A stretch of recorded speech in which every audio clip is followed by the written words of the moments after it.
Welcome to Cartoonist Kayfabe. My name is Ed Piskor. I'm Jim Rugg. We're going to be taking a look at the unlikely collaboration between Chuck Dixon and Daniel Clowes in Strike number 6 from Eclipse Comics. But first, we got to let you guys know that Cartoonist Kayfabe comic book Christmas in July is going to be the last Saturday of July. We are taking our comp copies that we have from some of our previous works, Red Room excluded, and doubles that we have laying around. We also invite you to do the same and drop these comics off in those free little lending libraries that you have in your town, in your neighborhood. Some people hit us up and were like, I didn't even really know about these things. I took a look at the website, and there are 4 within 1 mile of my house. We need to create the next generation of comic book readers. We need to take action and do something about that. This is but one idea we have to further increase some comic book readership. Jimmy created this little piece that I think is a great idea to include in the comics that we put around town. Give some indication on where one can find more comics to read. Bigging up all of the great kind of local comic shops within the vicinity where we can go get some more of that, man. Drug dealer philosophy. We're going to give you one, but you got to buy the rest, man. And it ain't a bad thing to give a little personal props to Cartoonist Kayfabe if you want to listen and hear about some more great comics that are out there in the wild. Also invite you to like, follow, and subscribe to the YouTube channel. Hit the bell so that we can notify you when fresh vids are available. Like this video here, man, for Strike number 6. We put this video out 9 a.m. By early afternoon, midday, these comics disappear off the comic book aftermarkets of Amazon and eBay, or they become prohibitively expensive. So if you're a subscriber, you get first dibs. And if you watch these videos to the very end, that pushes these videos out to other comic book loving YouTube viewers who get acquainted with the Cartoonist Kayfabe channel, increases our subscriber base, and makes it possible for us to keep bringing out these videos regularly. Without further ado, let's take a look at the Rattler, Jimmy, from Strike number 6, backup feature.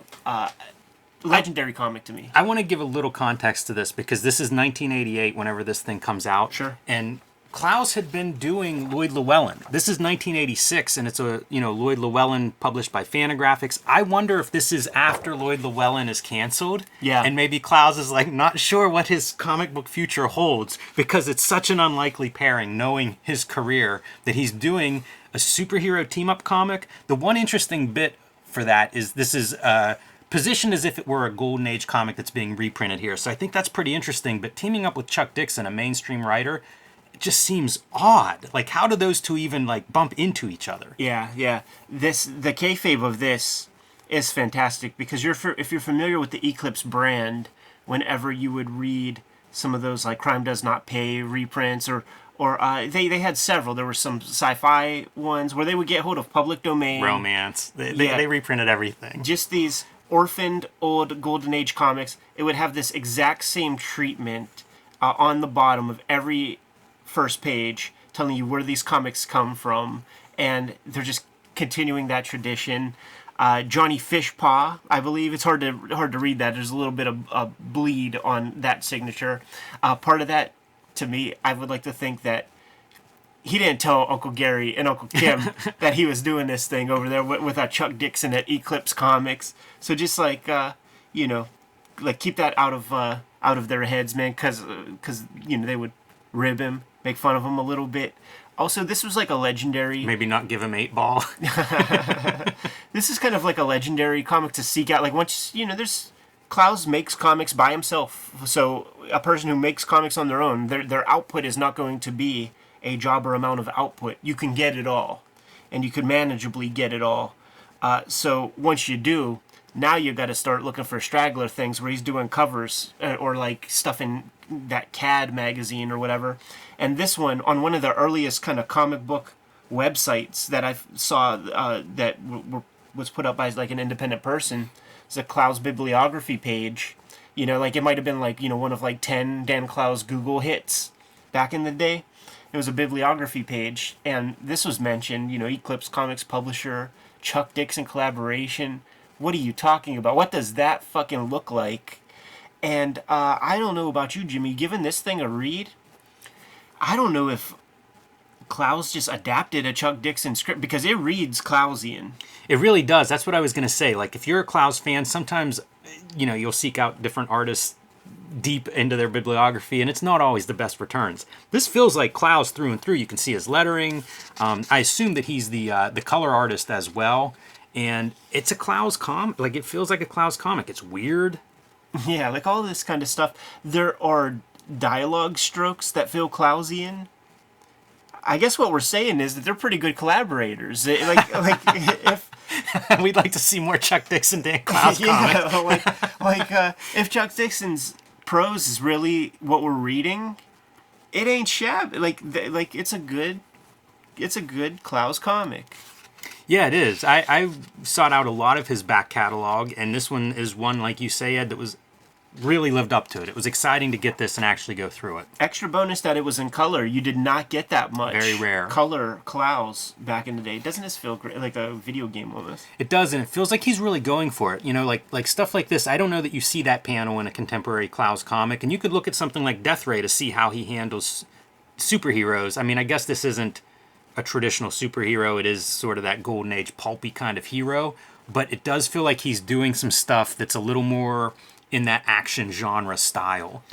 Really cool to see him play around with this sort of motif, because he speaks about the Silver Age comics that he read and stuff, and there are names that come up in conversations. Ogden Whitney, Mort Meskin, a lot of those names, Howard Nostrand, like the people in that Art Out of Time book, and it feels like Clowes knows those names, has reverence for them, and sort of knows what makes those names sing. You know what I mean? Like, unfortunately, like in modern day conversation, these names are mentioned in those books like Art Out of Time, and you will hear other cartoonists like talk about it, but it's so surface level. It's not about like what made those artists stand out amongst their golden age contemporaries, but it's like Clowes is able to deconstruct that stuff to his own advantage here. And he delivers a lot of great panels. These panels, to me, stand out. There were some on the previous page. That's a hallmark to me of Clowes, is really making the most of these panels, and he does it throughout this comic. The another piece that's like kind of subtle, probably less so with this stuff, is there's a Ditko component. Yes. with our hero. It's nearly the creeper.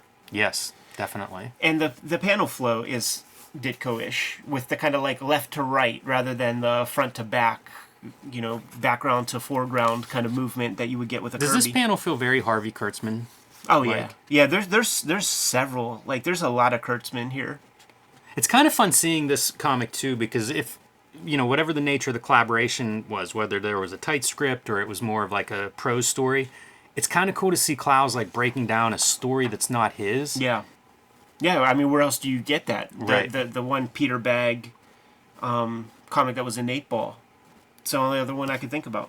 The best way to support Cartoonist Kayfabe is to buy the comics that Ed Piskor and I make. Red Room Trigger Warnings 1 through 4 is in stores now while supplies last. Every Red Room comic is self-contained story, so whatever issue your comic shop has is a great place to start. There's also Red Room, the Antisocial Network, collecting the first season of Red Room, available now wherever comics are bought and sold, except for 28 countries where it is banned and about 10 comic shops where it's banned, but you can still request it, they can still get it for you, and you can pick up Hulk Grand Design by me, 2 double-sized issues retelling the 60-year history of the Incredible Hulk in one coherent story, featuring my art, writing, color, letters, the Grand Design treatment, so to speak. So pick these comics up wherever you buy comics and support Cartoonist Kayfabe. And now back to our regular scheduled programming. It's great, right? Yeah. Looks like you're making that one for the t-shirt. Very peculiar. Yeah. And I wonder if you don't know Clowes at all and you just pick this thing up and think you're reading like a Golden Age comic, I wonder how it lands then. Me too. Because it does look good. It's almost like whenever you'll have somebody describe like an old pulp story, and it's like, man, that sounds so good. And then you track it down and read it, and it's, it's in that vernacular. It's sort of paced differently than what we're used to. It doesn't always live up to those kinds of what's in your head.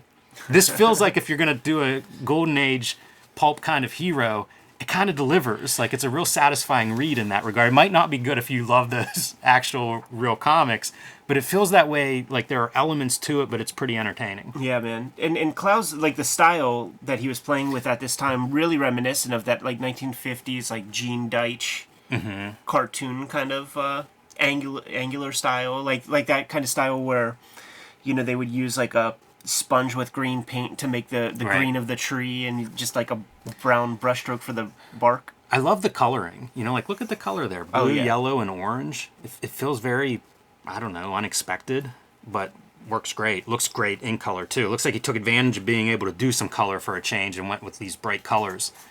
So you're of the belief that it was not Ron Courtney who's the colorist? I tell you, if it was Ron Courtney, I feel like he's a pretty good colorist. Yeah. But yeah, I'm guessing this is probably a Dan Clowes color job. Can you imagine that there are people out there still on the hunt for more Johnny Fishpaw comics? More Rattler appearances. Just trying to seek out All Thrills Comics Volume 2, Number 8.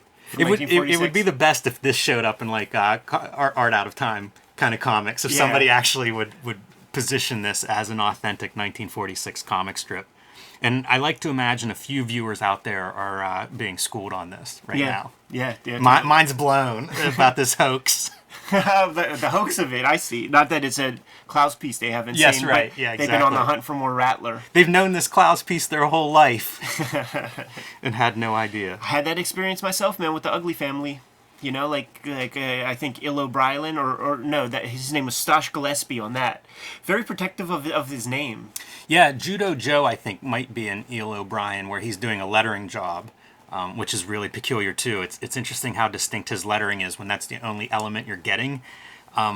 But yeah, Ugly Family, I think, is another good piece for anybody that's unfamiliar with his Cracked series because it looks like Clowes, but it's not quite the Clowes that we see and are used to from 8 Ball or even Lloyd Llewellyn is a little bit different. But yeah, this stuff, 80s Clowes, man, there's some veins there to mine. Yes, and mine we will, man. But if you're good, I'm good. Jimmy, we can get the heck out of here.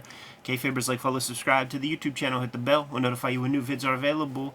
Cartoonist Kayfabe Comic Book Christmas in July is the last Saturday of this month, and we want you to fill up those free little lending libraries with cool comics and help sow the seeds of future comic book readership. What do you have out there, Jimmy? Hulk Grand Design Monster and Madness, 2 40-page issues telling the 60-year history of the Incredible Hulk is available now in comic shops everywhere while supplies last. I'm writing, drawing, coloring, lettering that the Grand Design way. So pick that one up and join me on patreon.com/JimRugg where you can see more of my comics art, my process, download some of my out-of-print zines and mini comics.